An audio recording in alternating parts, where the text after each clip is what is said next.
صبح کی نماز جس مسجد میں پڑھی جاتی ہے کیا وہاں اشراق پڑھنا ضروری ہوتا ہے؟ کسی دوسری مسجد میں نہیں پڑھی جا سکتی؟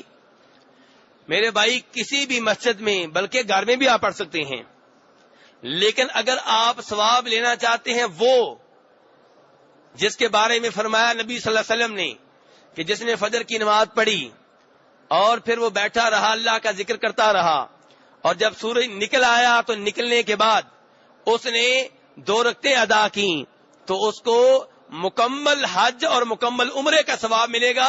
اس ثواب کے لیے ضروری ہے کہ آپ اس مسجد میں بیٹھے رہیں، ٹھیک ہے؟ لیکن اگر آپ ویسے اشراق کی نماز کا سادہ ثواب لینا چاہتے ہیں تو کوئی مسئلہ نہیں، آپ چاہے اپنے گھر میں پڑھ لیں، چاہے کسی اور مسجد میں پڑھ لیں، چاہے اپنی دکان پہ پڑھ لیں، چاہے اسکول میں پڑھیں، چاہے دفتر میں پڑھیں، کوئی مسئلہ نہیں ہے۔